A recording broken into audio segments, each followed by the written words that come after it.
Did some upgrading to my MFT. I went with the TSO Products MFT Align Guide Rail Support Bracket. It is nice, no play, no sway, accurate.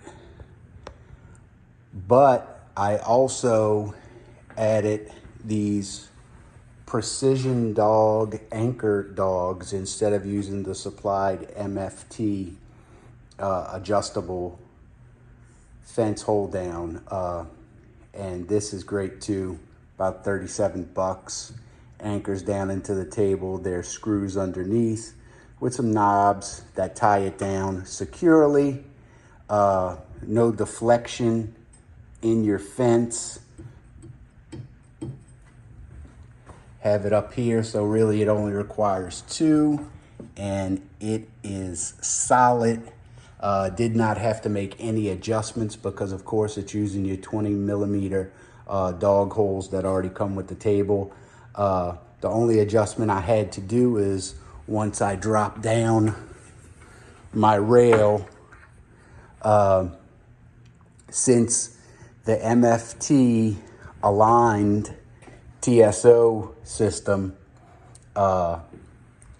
goes in a different exact location as the Festool ones, I had to release the factory stop. I kept the one on the hinge side, released the factory stop on this side, and then put my woodpecker MFT layout and assembly square down. Made sure that it was up against my fence, and then I released this, did some adjustments left to right till it was square, and then tied it down. And now no play in my rail thanks to the TSO, and no play in my fence thanks to the Precision Dog anchor dogs. So pretty happy with it. Remodeling the house. I just cut some plywood that I'm going to use for cabinets later on, but until we get our countertops in and our cabinets in from the manufacturer, these cabinets were damaged in shipping, so I got to uninstall them. But did all the cuts, and real happy with the MFT upgrade.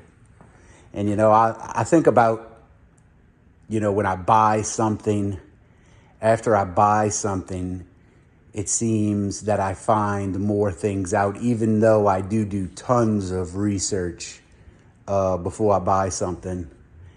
But you don't know something that you're buying, you're not completely happy with until you have it. So what did I lose by upgrading the MFT aligned and the Precision Dog fence dogs? I spent an extra $100 on the table, got all of Festool's products, and then I just did a little upgrade. So $100, and I got the needed pieces that I needed to do the upgrade. So either way you go, it's not a bad move. Can't count pennies, but at least maybe someone can see this and see, hey, I just need this, this, and this, and or the expectations, or you might have good luck with it. But with what I'm using the table for, it's not in a shop setting. It's in my living room while I'm doing construction. I have to move stuff a lot. It bumps a lot. I always had to adjust it. So with this setup, it's more set in stone. Of course, I'll always check it, but really happy. Thank you.